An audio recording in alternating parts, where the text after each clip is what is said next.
Assalamualaikum warahmatullahi wabarakatuh.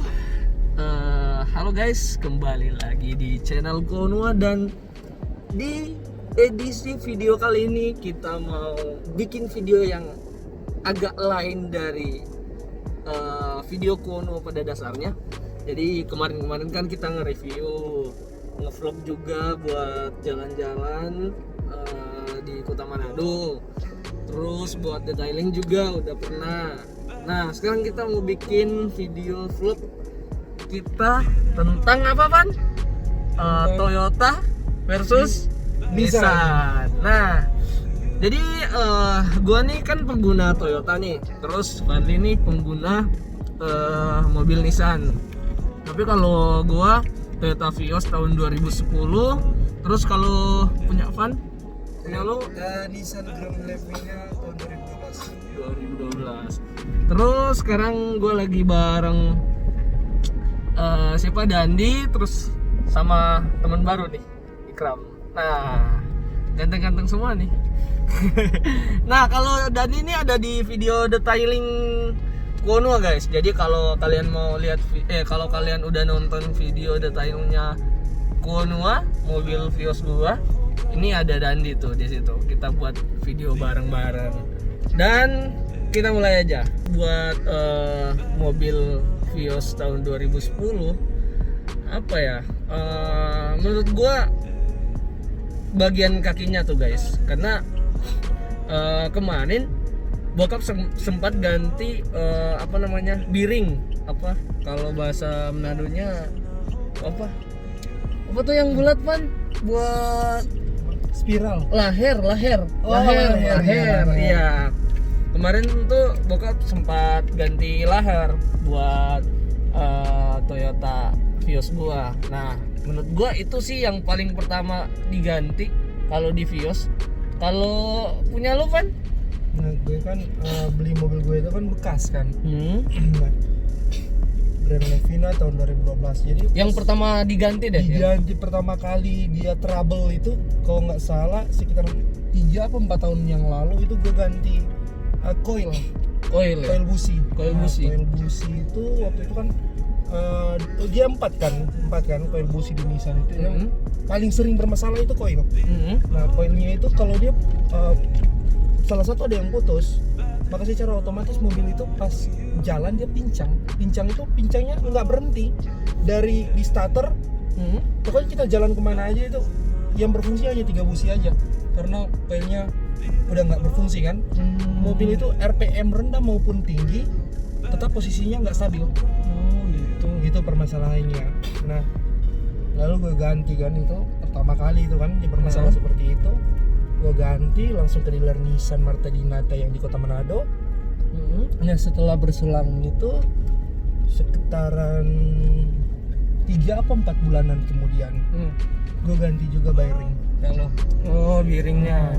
Laher kalau Manado Orang biasanya Sulawesi banyak nyebutinnya itu laher. Nah, terus sempat nih, Van, kan gue ke bengkel Spiral nih, salah satu bengkel Spiral di kota Manado. Di situ gue mau periksain nih mobil gue kan miring sebelah kanan deh kayaknya kemarin. Iya. Posisinya nggak rata ya? Nggak sejajar sama jalan. Ya mungkin Terus kalau mobilnya lurus gini diparkir sama jalan yang lurus juga, dia bakal miring sebelah kanan. Nah, gua ke tempat salah satu bengkel Spiral terkenal deh di Kota Manado. Terus gua periksa, dan ternyata spiralnya itu yang kanan lebih turun daripada spiral sebelah kiri.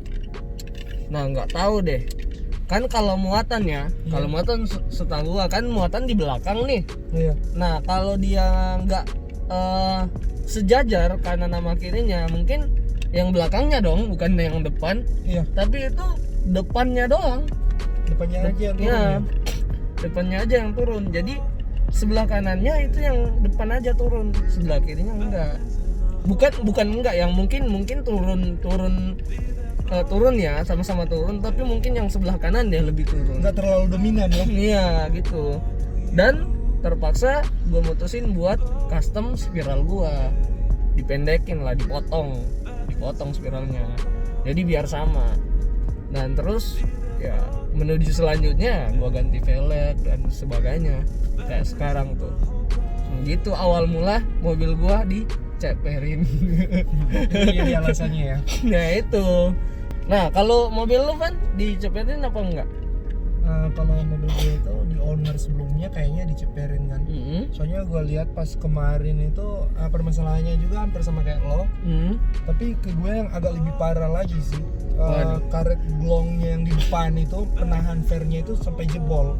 Waduh. Nah jebol otomatis kan gini, gue lagi jalan kan, terus naiknya ke posisi tidur gitu. Terus gue pulang dari kampus waktu itu naiknya ke posisi tidur. Pas turun dari posisi tidur kebetulan gini, gue lagi buru-buru kan, jadi gue udah nggak banyak ngerem naik ke posisi tidur. Pas turun dari posisi tidur itu bunyinya retek gitu, terus mobil udah nggak mau jalan. Pikir ini kenapa, tapi mesinnya normal. Gue parkir kan, gue lihat pas gue turun posisi mobilnya udah miring ke kanan gini. Nah, Itu karetnya yang jatuh? Apa? Enggak, gue belum buka deksel mesin kan. Gue lihat dulu fender yang depan yang kanan itu udah mentok di ban. Udah mentok ke ban. Jadi ban udah kanan. gesrot gitu kalau Iya, di jalan. Udah gesrot. Udah nggak bisa bannya itu udah nggak bisa mutar karena batang shocknya itu udah gimana? Udah miring gitu. Nah, gue lihat ini kok bisa gini ya. Itu biasanya akibat apa ya? Ternyata gue buka kan deksel depannya, kan di deksel depan itu ada kan kayak gini bentuknya itu dia kayak bulatan gitu, penahan shock di depan kan. Dia bulatan gitu. Di depan ini kalau kita buka kan dekselnya ada shock dari bola kiri misalnya kan, dari ban kiri itu shocknya berdiri gini kan. Nah di atas itu kan punya kancingannya kan. Nah kancingannya biasanya di hook kiri sama hook kanan sini kan. Nah ke gue yang kanan itu kayaknya kancingannya itu udah, kalau orang sini bilangnya udah dol. Udah dol gitu. Jadi pas kena tekanan yang lumayan kuat saat gue naik ke lumayan keras saat gue naik ke polisi tidur gitu, terus nggak ngerem kan. Akhirnya kena tekanannya langsung jebol, tembus. Dan kalau mobil gue selanjutnya apa ya? Gue pernah overhot mobil gue. Pernah overhot dan dia radiatornya itu jebol apa bocor apa gimana, pokoknya air radiatornya itu langsung keluar, langsung habis pokoknya. Temperaturnya naik kemarin. Itu efeknya Terus ke mesin apa? Lu dapat efek ke mesin nggak? Ya enggak sih kalau untuk efek ke mesin, cuman ya radiatornya diganti. Langsung di mobilnya dimatiin. Langsung dimatiin. Cepat sadar lah. Iya. Cepat tahu sadar. Ini udah ada trouble kan pasti. Indikator yang ini langsung nyala tuh. Iya. Lampu indikatornya langsung nyala. Suhu itu kan. Iya, pas nyala gue langsung matiin mobil. Langsung nyender ke kiri ke samping jalan, terus gue matiin, gue cek deh. Ternyata radiatornya bocor. Pokoknya air radiatornya itu banyak tumpah. Pokoknya kayak disiram deh jalanan pakai air radiator. Ini nggak tahu ya, gue ngerasa gini, kok permasalahan mobilnya kita berdua itu hampir mirip ya. Waduh. Gue juga, lo tau kan kemarin yang sempat trouble mesin gue itu. Nah, sempat trouble, bahkan sampai saat ini gue ngerasa belum sempurna lah perbaikannya ke mesinnya gue itu.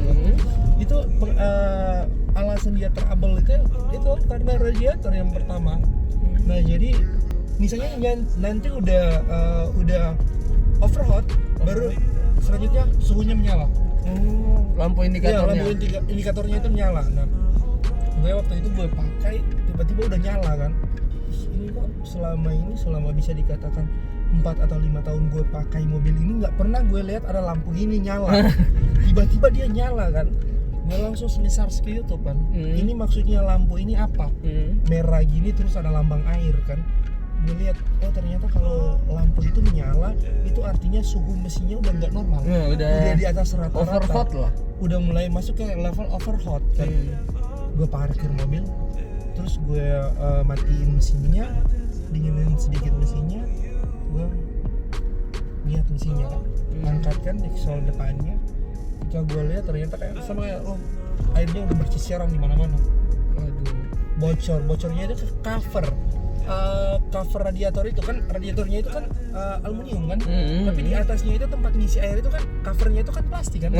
Nah biasanya kalau ini buat saran juga sih kalau untuk pengguna Nissan yang ada di Indonesia, jadi kalau umur lo udah sekitaran 6 atau 7 tahunan, lo udah mesti ganti cover radiator. Itu yang penting sekali karena gini, harga cover radiator itu hanya sekitaran 350.000, tapi ketika lo lupa ganti cover radiator dan dia pecah di jalan, itu lo bisa melayang sampai 3-40 juta buat benarin mesin lo.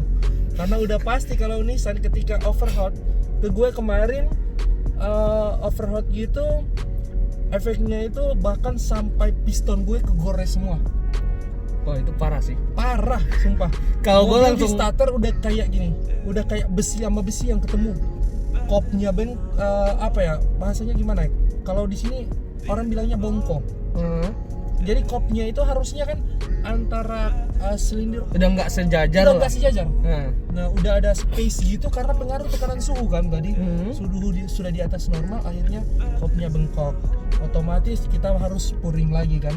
Spuring kopnya, spuring bloknya, oversize bloknya. Udah bisa dikatakan mesin udah nggak perawan loh. Udah nggak sama seperti sebelumnya. Udah nggak perawan ya? Udah nggak perawan. Mesinnya langsung diturunin. Itu mesinnya apa? Semuanya. Oh, semuanya. Yang ke bawah juga. Bahaya nih. Seharusnya kan itu kalau misalnya kita dapat menghindari permasalahan itu hanya dengan 350.000. Iya. Kalau kita sih. PK kan. Iya, kalau kita lalai di luar oli ya ini maksudnya. Jadi ada dua hal yang bisa membuat kerusakan fatal di dalam mesin itu. Yang pertama itu kalau menurut gue sih untuk pemakaian Nissan, yang pertama itu air radiator. Yang kedua itu oli mesin.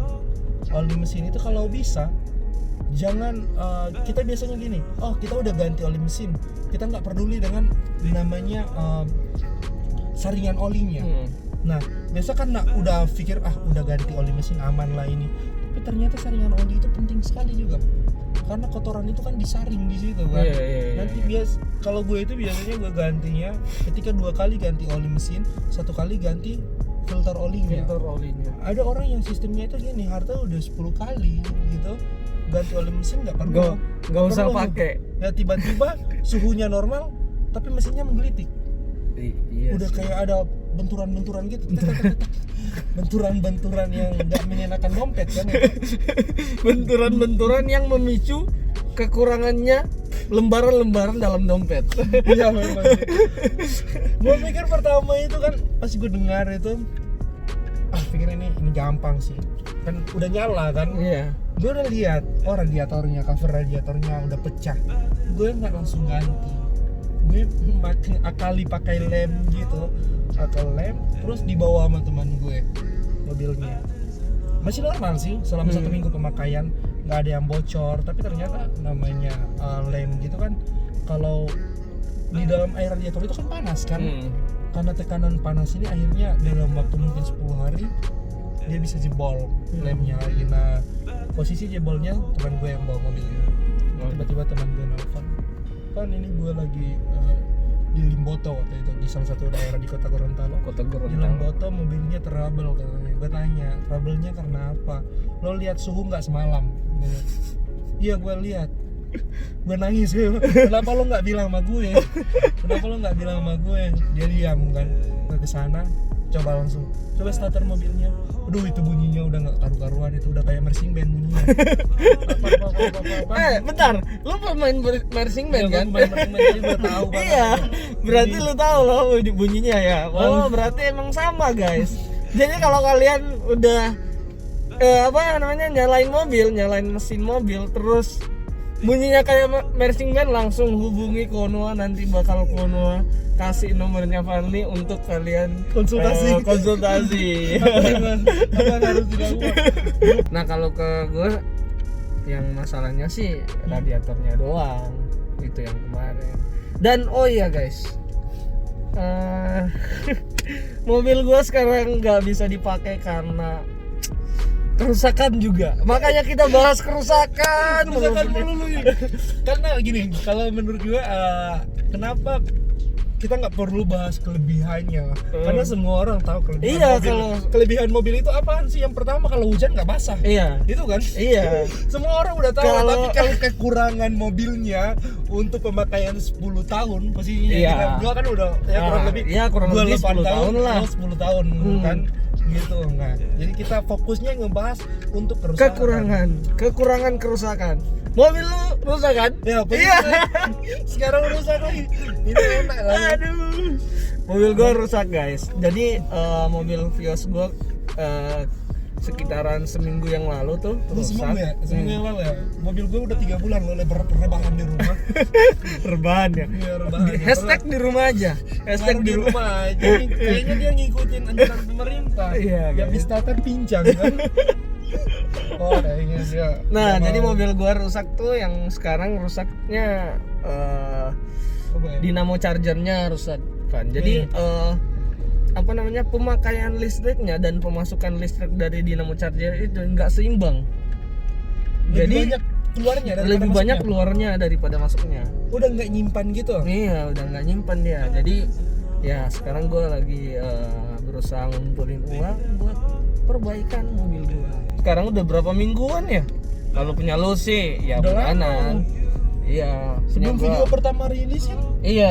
emang udah rebahan mobil. Oh gua. ya guys, jadi sebelum video pertama gua, video Konoha itu rilis, itu mobilnya Fanli itu udah rebahan. Udah trouble. Jadi kalian ngitung aja deh gimana tuh, berapa Udah berapa bulanan bulan? tuh? Ya sekitaran 3 bulan loh. Iya, udah 3 bulan Iya. kan dari video pertama. Nah, jadi gua dan Fanli punya mobil itu banyak trouble-nya guys. Jadi ya mungkin karena, dan sama ya Van, sama ya model trouble-nya itu sama. Jadi mungkin karena cara bawa kita sama mungkin kali ya Atau memang pengaruh umur juga iya, pasti. mungkin pengaruh umur juga. Nah guys, jadi video kali ini itu tentang ya podcast gitulah, tapi kita dalam mobil sambil jalan-jalan bareng teman-teman. Nah, oh ya, buat kalian nih, ini promosi dikit nih gua. iya. Iya, promosi dikit nih gua. Nah, ini apa Ada yang namanya? bagus nih. Ini apaan sih namanya? Udi. Udi. Nah, ini ownernya nih guys. Nah, Ikram. Nah, buat kalian nih yang seprovinsi Sulawesi Utara maupun Gorontalo ya. Iya. Terus pada khususnya Kabupaten Bola Mongondo Utara yang pengen beli apa namanya? Pemesan ini ya, Udi kayak gini. Punya gua nih. Keren sih. Nah, Banyak. buat yang mau mesen, harganya murah aja. Nah, ini ownernya nih, Ikram Kapiso. Nanti buat kalian nih yang mau mesen, cek aja Instagramnya Ikram Kapiso di sini. Di sini apa di sini? Ya, pokoknya di sini deh. Terus gua kasih deh link deskripsinya di bawah video ini. Oke guys, mungkin cukup sekian buat video podcast pertama gua kali ini, dan semoga kalian suka. Dan apabila kalian suka langsung di like aja, dan apabila kalian nggak suka langsung dislike aja. Jadi bareng-bareng ya. Gimana? Gini. Tunjukin lah. Nah, jadi terima kasih untuk video kali ini, kan gua ngucapin nih terima kasih buat video kali ini.